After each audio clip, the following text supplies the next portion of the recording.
Yes, abatulaba Agwanda Boy UG wetusinzidde okubanga tukutusaako ebyakabi tuli kushya Martha Mukisa wabula nga tuteebwamu ssente Hajati Kalodongo nona agamba gendayo akulombojere edduwa mu mbeera ey'enjawulo biki byonna byeyagala okubanga otuukako ye mukyala ayinza okubanga akwasaganyiza ensonga zo ebifaananyi ebyo byolengera be bantu Martha Mukisa ajjuzza Freedom City akyengeza okugamba gwe munaffe akyali ewaka asambyako anda bwoba nga tosobola kubanga otusalako nga abali obweru w'eggwanga akipya mugenda kuba mufuna buli kimu loud live and direct tuli wano ku Freedom City abantu ab'enjawulo olabira ddala banyumye bulungi nnyo so munnaffe bwoba okyali wala ng'okyasobola okuba ng'ojja wano Freedom City this is the time ojje ng'osalako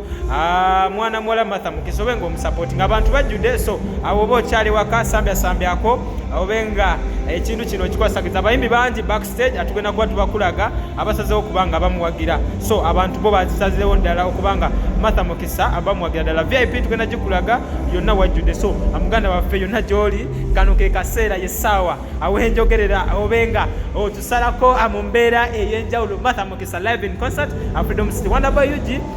tuvaako tetugenda kuba tukwa buli kimu ekigenda mu maaso wano keep here.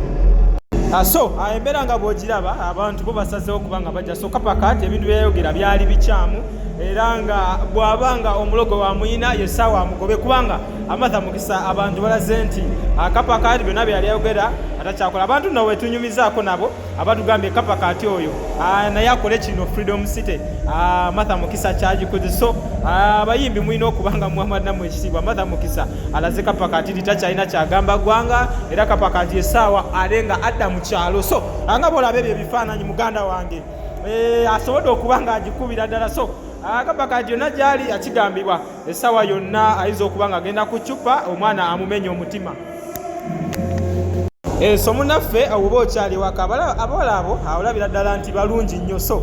omwana mulenzi oyinza okuba nga kekano akaseera obenga ofuna omuntu wo because abantu bo bazze abawala banyirira ddala bulungi nnyo so kyenyinza okugamba embeera nga bw'ogiraba akaseera kasanyu abaana abo basazeewo okubanga bawagira Martha Mukisa mu mbeera ey'enjawulo so gwe munaffe akyali ewaka ke kaseera yessaawa sambyako ekintu kino naawe obenga okifunira ddala bulungi nnyo abantu bangi abagezezaako okubanga sheno bagiteekamu omukono so abantu b'enjawulo mwebali nnyo abawagira Ugandan music kyakabi naye nga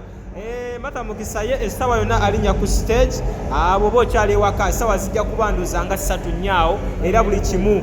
tujja kuba tukikuwa live and direct abayimbi bangi bamwerekeddeko backstage ndabyeyo Zabafana Victor Rose ndabyeyo muyimbi Lydia Jasmine mbaze ndabyeyo bazabaza ne Ediawe atuuse essaawa eno wenjogerera so